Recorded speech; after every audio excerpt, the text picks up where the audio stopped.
Hello everyone, I'm Sophie, and if you don't know who I am, I'm on a mission to find the best book on BookTok. This is not it. A Curse So Dark and Lonely is by Brigid. I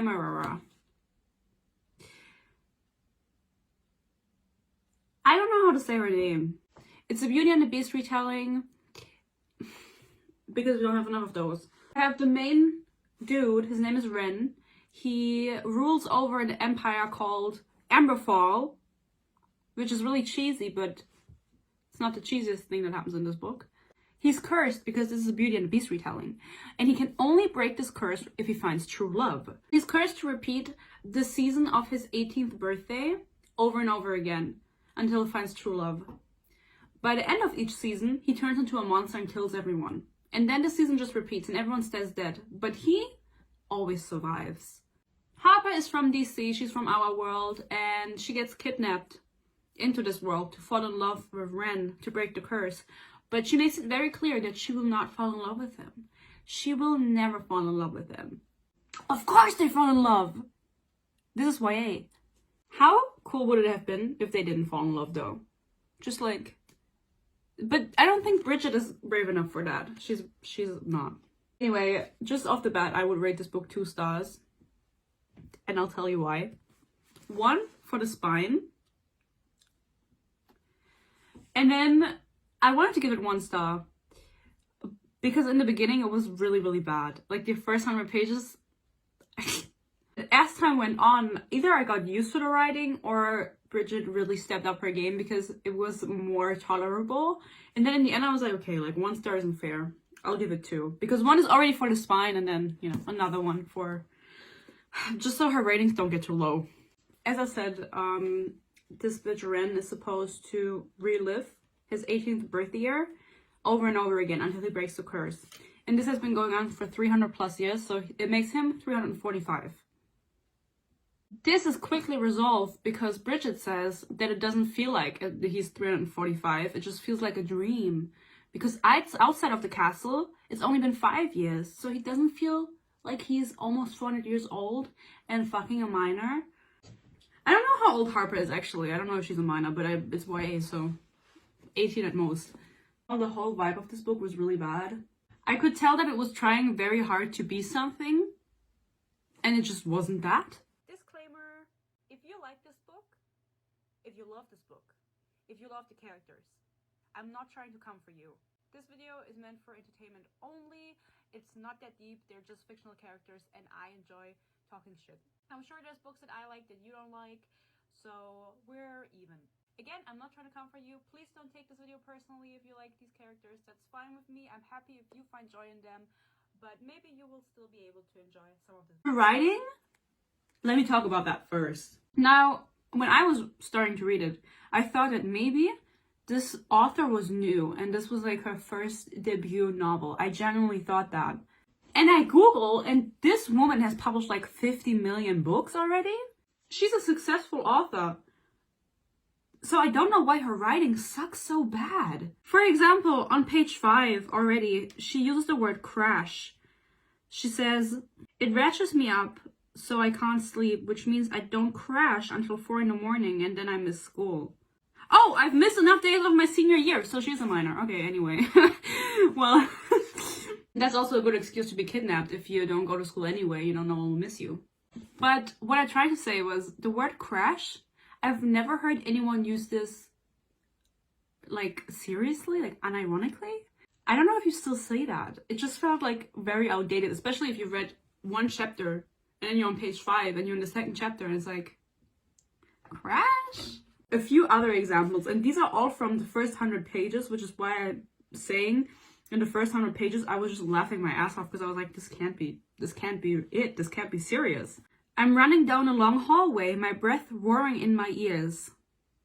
Your breath is roaring in your ears? It's not your blood rushing.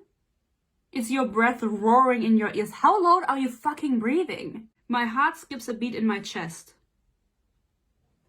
Where else is it supposed to skip a beat? Your puss? "My heart skips a beat in my chest." That's such a stupid sentence. Basically, I don't know if you can see it. She says, "I'm fine, I forgot to close the line." This is page 29. And something that was just cringy, page 61. This girl has never fought a day in her life. She's standing up to some evil man, and then the evil man goes, "Where did you come from?" And she goes, "Your worst nightmare." And that just really made me cringe so hard. I didn't know we were still using those lines in 2022. No. This book was published in 2019. But still, doesn't make it any better. Your worst nightmare? Do you know that one scene where the girl goes like this? That's how she felt saying that on page 61, after never having fought a day in her life, not knowing how to hold a fucking dagger, and standing up to these evil men just because she's a brat.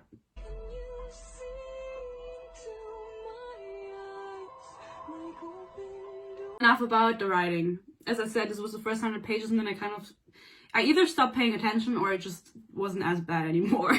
However, if you come from reading The Song of Achilles before this book, and then you jump into this, I think that just like emphasized the bad writing. I'm sorry, Bridget, but your writing is really bad.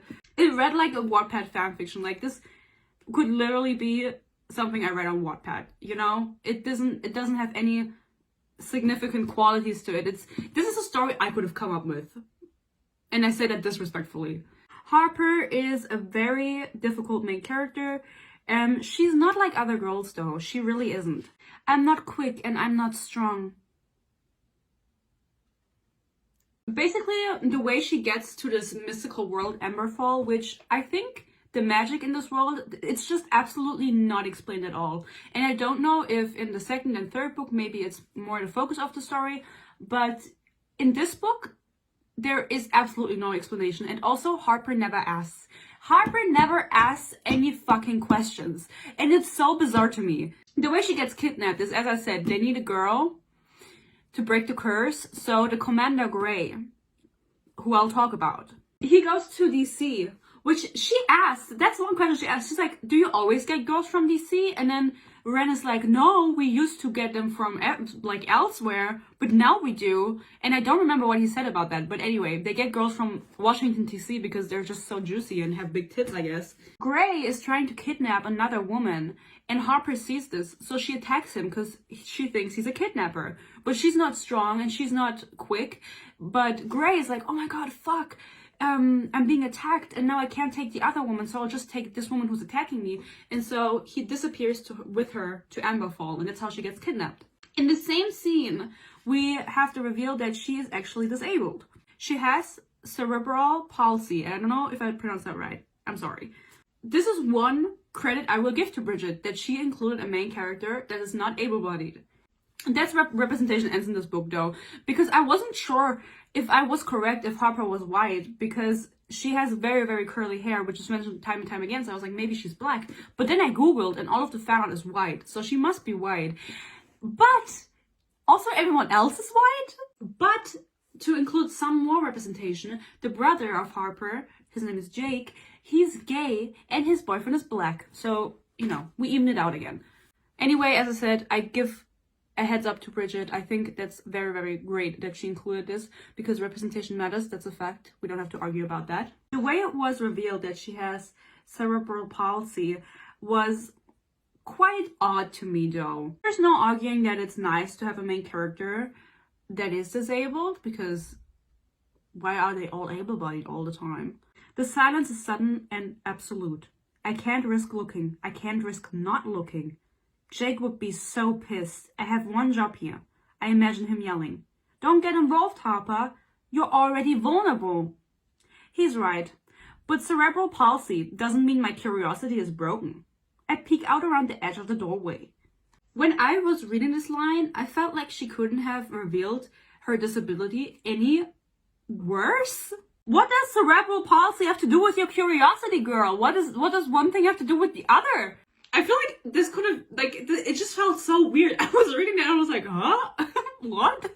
What the fuck does this have to do with it? I mean, it's obvious because, like, Jake would say, "Harper, don't do it. You're vulnerable because you're disabled and your left foot can't move correctly. They'll just kill you, blah, blah, blah." But that, like, you can still look. You can still take a little peek. That doesn't have to do anything. You don't have to fucking run him down like you did. That was all you. Again, she's so painfully different, and I mean, I said it before, this book is very cheesy, and I stand by that. I don't know how it could be any less cheesy, to be honest. I was wondering if you would share your name. She hesitates, like she's weighing the ramifications for the question. Harper. Ah, of course. No Annabeth or Isabella for this one. A name with edges. What the fuck kind of thought process is that, Ren? Why is he name-shaming? She's now in this magical world. She doesn't trust Grey or Ren, of course, because why would she? She wants to go back because her mother has cancer and her brother is a little bit fucked up and owes people money. However, I thought this was very poorly done because she gets kidnapped in the first two chapters.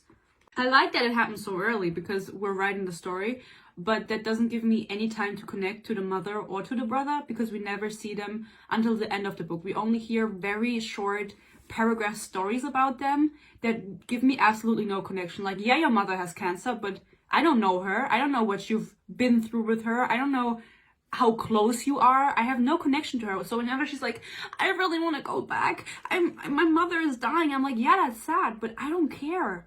I feel like she should have given at least a little bit of more insight, maybe like a whole throwback chapter where we just see the interaction between Jake and the mother and her, because it was really like, I didn't want her to go back because I didn't know these characters. I didn't know the mother, I didn't know Jake. I just knew he was gay and his boyfriend was black because we need representation. She also took Jake's phone with her to the other world because she had it in her pocket, and that's how she finds out that he is gay and has a boyfriend because he never talks about him.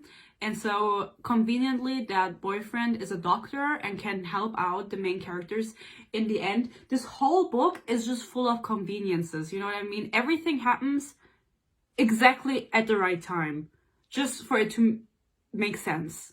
But it doesn't make sense, because why would you do that? Disrespectfully. He's not exactly a selfie guy. I don't even think he has a social media account, but he takes them with Mom when she asks. Now, I also wonder, what is Harper's life like back home in DC? Because does she not have her own phone? Does she not have her own social media? Does she really truly have absolutely zero friends that are looking for her? It's only her brother that's looking for her. I imagine someone must be concerned if she doesn't come to school for weeks and weeks and weeks. Like, what's going on? I just felt like this idea was really poorly executed with shifting between the real world, our world, and this magical Emberfall world. Harper never asked any questions. This Emberfall world is in medieval times. It's a castle. There's no electricity. I wonder what the toilets are like. Harper never questions anything. She never makes any comments about it. She just kind of goes with it. You know what I mean? In the beginning, she's like, how did I get here? Take me home. But then she doesn't want to go home anymore. Maybe she also just wanted to listen to the One Direction album, Take Me Home. We don't know.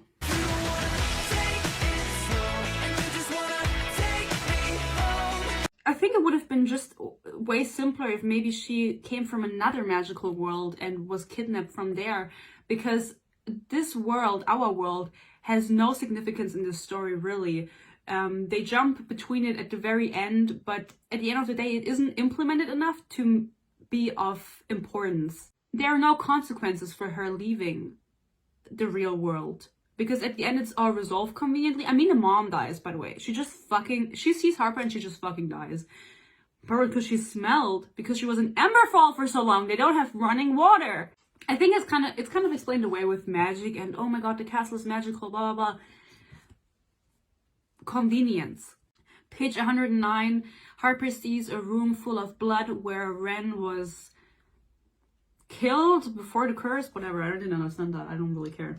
Blood still fills my vision. My screams have dissolved into a thin keening.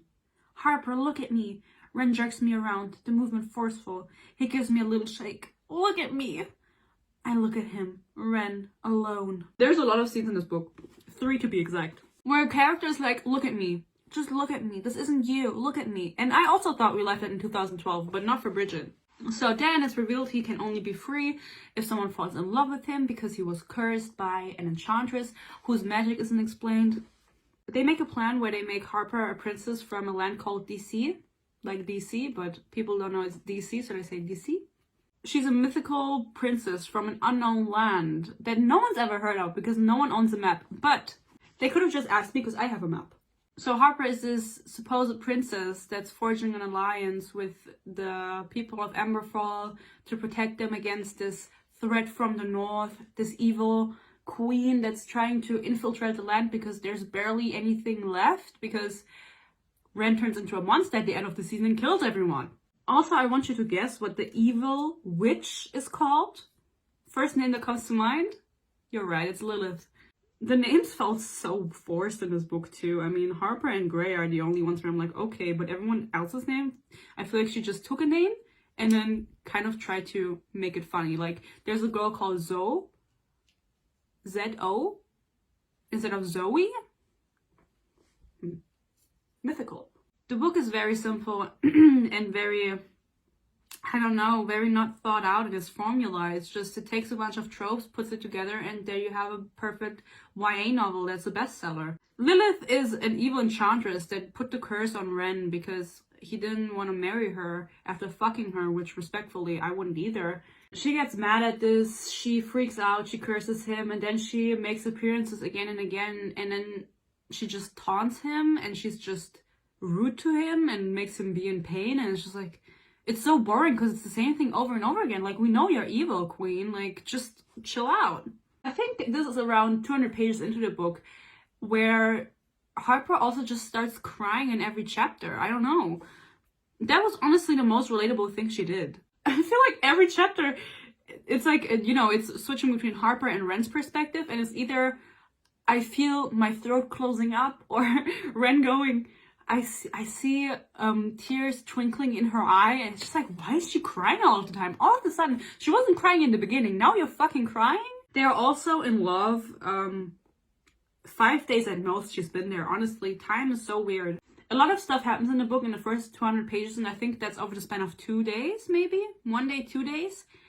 And so it can't be more than 5 days. I was thinking about it when Harper is like going from, I will never love you, because he tells her about the curse, and she's like, oh, I'm sorry, but I can't love you, you're a bitch, to, oh my god, I want him to fuck me. They never fuck, by the way. This is YA. They don't even kiss properly. Painful. Actually, they have a make-out scene on the bed where they almost fuck. I forgot about that. But they don't, so it doesn't matter. Ren, for me, is absolutely a main character that I'm not rooting for. I don't know if Brigid wanted to set up a love triangle because there's this Commander Gray and he's the only commander left because everyone else died. And he spends more time with Harper than Ren ever could because he's just being nice to her. And to me, I was imagining like a 40-year-old man in my head, but I'm pretty sure he's in his early 20s. But it just, that's why the love triangle in my mind, first of all, that never worked, because if you tell me it's a guardsman, he's like the only guard left, he's super loyal, I imagine a 40-year-old man. This is not Throne of Glass, this is not Kale. But I feel like the only person that thought this was a love triangle was Ren, because at the end of the book, when he thinks he's gonna die, he goes, oh my god, please go back for Harper, go get her, I know you spent so much time with her. And then Gray's like, I'm sorry if I took time away from you and her, and then Ren's like, no, it's fine. But I never felt like he had a crush on her and Harper had a crush on him. When you see people talk about this book, they will talk about Gray, and they will tell you that he's the greatest man to ever exist and the greatest character, and that they like him more than Ren. Gray is your most generic guardsman character that you will ever meet. He's sworn an oath, and he's loyal. And he keeps up with the oath, and he doesn't go against it.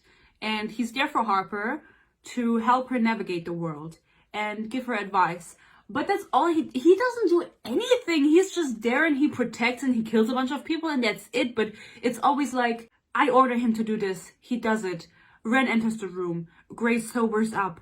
It's always the same things that he does, you know? He doesn't do anything great. He's like, he protects them, sure. Like, I'd fuck him for that, but the middle part of this book is just a whole bunch of like trying to navigate against this threat from the Northern Queen and pretending like Harper is an actual princess who will send forces, blah, blah, blah, and going back and forth. It's very boring. It's very boring. There's also this amazing conversation that Harper has that is so heartfelt, and it really shows you that she has empathy. They're talking about what they're going to do against the threat from the north, a queen who has like 10,000 men marching against Emberfall when Ren literally has 0 man left. This is like a big game of Risk, Harper says. Risk? I echo. It's a war strategy game. You even have the little man. Then Ren goes, to live in a world where war strategy is a game. And you know what Harper says to that? You know my life isn't sunshine and roses either. Ren literally killed his entire family and everyone else in the castle and like his people because he turns into a monster he can't control. He has absolutely nothing left. He has one commander. He has no friends. He has no life. He's going to turn into a monster again. He's going to kill everyone. And Harper goes, my life isn't sunshine and roses either. I just feel like you can't put that on the same level, bestie. Like, that is really inconsiderate. I don't know if that was supposed to be like sweet, like, hey, I know there's like 10,000 men marching against you and you have absolutely no one besides yourself and Grey, but my life isn't sunshine and roses either. Of course, this plan of Harper being a princess from a land that no one's ever heard of works for some fucking reason. And people start rallying and being like, yeah, we'll fight against the threat from the north. But I just wonder, it's mentioned that time passes differently on the castle grounds because that's what's cursed. Not the whole of Emberfall is cursed, just the castle grounds. So there's a different season outside of the castle grounds because on a castle it can only be autumn because it's set on the deck. He's forced to repeat the autumn of his 18th year over and over. So the season doesn't change from autumn. How do the people that come to the castle to work there, first of all, and to fight, how do they not know this? Because they don't know that there's a curse. That's literally already the whole book. At the end, it's revealed that Grey is the heir, the rightful heir. He doesn't want to be. He actually takes Lilith to a DC to kill her on the fucking streets because there she doesn't have power. Literally like, slits her throat and then goes back to Emberfall. But since he now knows he's the heir, he doesn't want to return home because he's scared that people will demand him on the throne and he doesn't want to be on the throne, so he can't return to Ren. This makes absolutely no sense to me because just say no. What are they going to do? What are the people going to do? Just say no. Or when someone else reveals that he's the heir, like someone pulls up and is like, oh, did you know Grey's actually the heir? He could just be like, no, I'm not. Don't read this book. Save your time. Some people have said that the second book is better because it's more about Grey and people love Grey. It is a very simple character. They're all simple. I don't know what I'm on about. But then I've also heard people say that the second book is actually shit and the third one is also because this book should have just been a standalone because the characters act not like they were in the first book, a little bit out of character. And that's sad.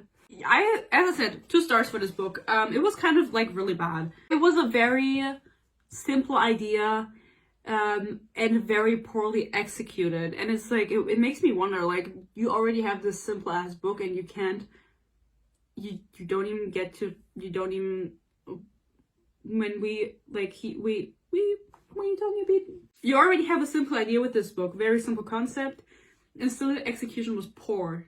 There's no way this woman has written multiple best-selling books and I still had to wonder in the first 100 pages if this was her first debut novel. Literally. I'm sorry, Bishop, but step your game up, queen. I'm so exhausted. I don't even know what to say. I felt like it wasn't even worth to talk about this book because it was just really, really boring. It was really, really boring. And it was also very, very predictable. And, you know, a pretty spine doesn't make up for everything. The good news is that Crescent City 2 releases in 2 weeks. Hi, I'm back on the PC. My phone doesn't have any storage left. I know my videos have been shorter than 40 minutes, but 20. I hope everyone's happy. Maybe you're sad. I'm sad. I hope that you still enjoyed this video. I hope it was good, because the book wasn't. I promise to be back soon. Maybe we'll see each other. Thanks for watching. Bye.